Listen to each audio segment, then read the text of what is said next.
So I'm here to discuss Gennady Golovkin versus Floyd Mayweather. It's a fight that I haven't actually really talked about before, but a number of people have commented about it on recent videos and asked me to discuss. Did a video recently about potential opponents of Floyd Mayweather, and I didn't mention Golovkin, and I'll come on to that in a second. But anyway, first and foremost, got this as a video request sent through. If you want to request a video, please drop me a line, boxinggossip@gmail.com, or put a comment in one of my videos. I try and read all the comments, so I should pick that up. Or, second thing to say is, currently I'm producing a Boxing Gossip newsletter. First one went out last week. It's got things on it such as channel updates, videos that are coming out next week, etc. So if you want to be included on the mailing list, if you like, as I say, drop me a line, boxinggossip@gmail.com, or comment below.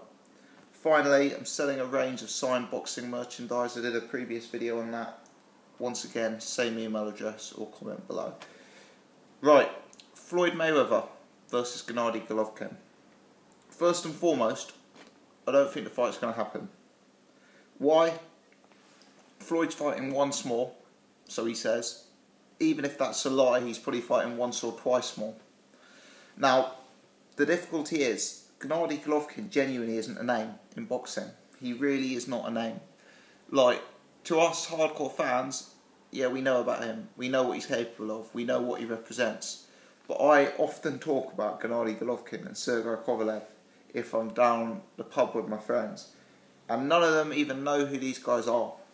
Now, if you said the name Amir Khan, even now if you said the name Kell Brook, I think the average man in the pub, the average sports fan, knows who these guys are. Miguel Cotto, Amir Khan, Kell Brook, Manny Pacquiao. All options for Floyd Mayweather. All names that the average guy in the pub knows. Gennady Golovkin, not a clue. Put simply, Gennady Golovkin is only known to boxing fans. A large reason behind that is the opponents he's been in with. I mean, the best guys he's fought, you know, Martin Murray, Matthew Macklin, Marco Antonio Rubio, Curtis Stevens. None of these guys are fighters who've, you know, they're solid enough guys, but none of them are guys who are known by the general public either. So it's hard for Gennady Golovkin to kind of get that following until you know, he's in with the names that are going to create that for him. My point is, you often hear Eddie Hearn saying Golovkin isn't a pay-per-view name in the States. And to be honest, the problem that Golovkin has is risk-reward. It genuinely is risk-reward. You know, to a guy like Mayweather, Golovkin's so much bigger than him and hits so much harder than him that he clearly possesses a big risk. But the reward is low, comparatively. I mean, who's a harder fight? Golovkin or Amir Khan? Yeah, I like Amir Khan. I think, funnily enough, I actually think Amir Khan may have a better chance of getting the job done on Mayweather than Golovkin. But we'll talk about that later on in this video. But the point is, you could fight a guy like Amir Khan, the guy who's been fighting at lightweight, who's been fighting at light welterweight, a guy who we've seen knocked out at light welterweight, you know, several times. Sorry, once at light welterweight. Or you could fight a guy like Gennady Golovkin, a guy who cuts weight to make £160, a guy who's never been stopped, a guy who is knocking everyone out in his way. You know, for me, the Golovkin risk-reward factor just doesn't add up. And for a businessman like Floyd, I don't see him taking the fight. And I think with Floyd having one or two fights left, Golovkin's profile just isn't going to be big enough in time to get the fight done. You know, like, people talk about legacy, but realistically, Floyd fighting Gennady Golovkin possibly won't look as good on a CV in 10 years' time as Floyd fighting Miguel Cotto. It's very, very hard to predict, and we won't know. It will depend how Golovkin's career develops and evolves over the course of time. I mean, having said that, we've talked about the fight won't happen. I think even though the fight won't happen, I'm still keen to talk about what would happen if the fight did happen, because I know people are interested in hearing discussing relating to that. Now, the first thing to say is I am by no means ruling Gennady Golovkin out of this fight. He's an unbeaten fighter. He's destroying everyone in his path. He's much bigger than Floyd. There also seems to be no realistic way Floyd can win that fight by knockout. So of course Golovkin is live in the fight. You know, he is live in the fight. Floyd can't knock him out. You know, he's got good amateur background, destructive in the pros, much bigger than Floyd, etc. He is very much live in this fight. Floyd has shown he can fight men who are bigger than him, stronger than him, heavier than him, and get the job done. But possibly not quite Gennady Golovkin's size. So this would be a huge jump up in size. I mean, Golovkin is not the biggest middleweight. You know, he looked small to me compared to Rubio. He looked small to me compared to Martin Murray. He really isn't the biggest middleweight. And that's the reason I think that Golovkin may actually struggle when he steps up to super middleweight. However, whilst he isn't the biggest middleweight, he is a genuine middleweight. He's not someone like Miguel Cotto, who's a light middleweight, sort of masquerading as a middleweight, if you like. He genuinely is a 160-pound fighter. Whereas Floyd, you know, people saying Floyd looked massive against Manny Pacquiao. Floyd came into the ring in the mid-150s. Floyd is a small welterweight. I mean, do not get confused there. Floyd is a very small welterweight. If you start Floyd next to Keith Thurman, if you start Floyd next to Kell Brook, he's a small guy at the weight. I would suggest Amir Khan, who's just moved up from light welterweight, is potentially a bigger guy than Floyd Mayweather. You know, I would guess that if he changed up his plans, Floyd could still fight at 140. So the size difference is there. Golovkin's very good. He's undefeated. He's very powerful. He's got a great chin. Certainly he's not going to be knocked out by Floyd Mayweather. Golovkin is live in this fight. However, should the two fight, I would very confidently predict a Mayweather points win. Let me tell you why. Mayweather is very used to fighting come-forward fighters. He's very used to fighting men who are bigger than him. He's very used to fighting men who rely on knocking opponents out. He's exceptionally used to having his back to the ropes and having power punches coming at him from all angles. You know, overhands from Marcus Maidana, rallies of punches from, you know, Oscar De La Hoya, Miguel Cotto, Manny Pacquiao in round 4. The Marcus Maidana fights are the key pieces of form. Now, granted, those guys may be slightly smaller than Golovkin. They may hit less hard than Golovkin. But the thing is Floyd is so defensively sound that he just doesn't take the shots.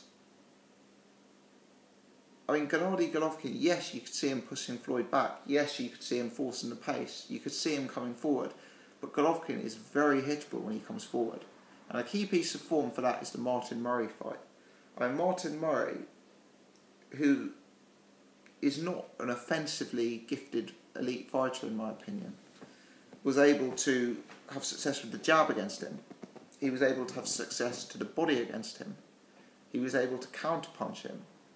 He was able to catch him nicely when Golovkin was coming in.